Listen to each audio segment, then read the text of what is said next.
नमस्कार। कुमाऊं के लिए अब एक बेहतरीन डिजिटल बाजार kumaunbazaar.com। यह प्लेटफॉर्म खरीदार और विक्रेता को जोड़ता है और अब स्थानीय सेवा प्रदाताओं जैसे बढ़ई, प्लम्बर, ड्राइवर आदि 20 से ज्यादा सेवाएं के लिए नया सेक्शन लाया है। आप इनकी जानकारी एक जगह पा सकते हैं और आसानी से कॉल कर सकते हैं। व्यक्तिगत सेवा प्रदाता अपनी जानकारी मुफ्त में जोड़ सकते हैं। व्यवसायों के प्रचार के लिए बहुत कम शुल्क रखा है। तो जुड़िए कुमाऊं बाजार से, जहां पूरा कुमाऊं एक साथ आता है। आपकी सेवाओं का सही ठिकाना। धन्यवाद। हल्द्वानी में रविवार को सांसद अजय भट्ट ने पिछले वर्ष बरसात में आई आपदा की वजह से गौला पुल और अंतर्राष्ट्रीय स्टेडियम को हुए नुकसान के सुरक्षात्मक कार्य का स्थलीय निरीक्षण किया।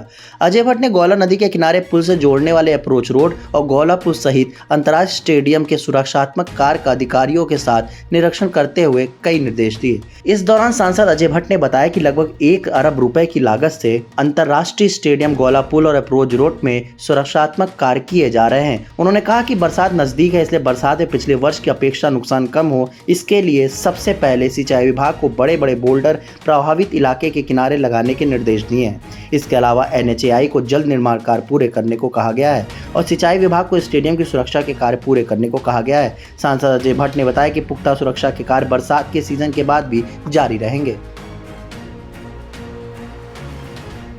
चलता रहेगा? नहीं, पक्का होगा।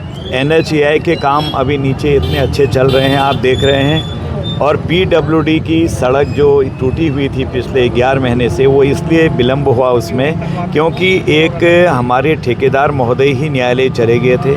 जब वो केस निर्णीत हुआ उसके विदिन 1 वीक, 1 हफ्ते के अंदर हमने काम प्रारंभ कर दिया था।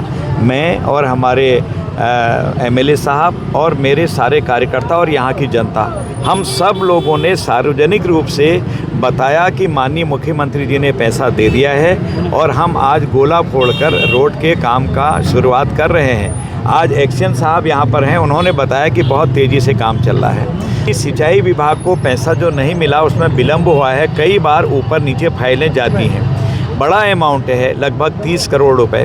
तो वैसे ही नहीं, पूरी पुष्टि के बाद जाता है। तो कई बार कई मीटिंग से हुई हैं और इस बार माननीय मुख्यमंत्री जी से मेरी वार्ता हुई थी। पूरी तरह से धनराशि मिल रही है। मैंने सिंचाई के जो माननीय हमारे यहाँ पर आए हैं, जितने भी एक्शन साहब हों, अन्य हों, सभी लोग माननीय हैं हमारे लिए। हमने उन सब से कहा है काम रोको मत, आप जितना रोक सकते हो 2 हफ्ते में रोकिए। बाढ़ ज़्यादा असर न डाल पाए ऐसा पुख्ता प्रबंध करिए। पैसा मुश्किल से 2 या 3 दिन में रिलीज हो रहा है। सर, बात की यहाँ अधिकारियों ने कोई मुकदमा नहीं किया है। मैं आपकी जानकारी के लिए और जनता की जानकारी के लिए भी बताऊं कि कॉन्ट्रैक्टर ही मुकदमा करने के लिए गए।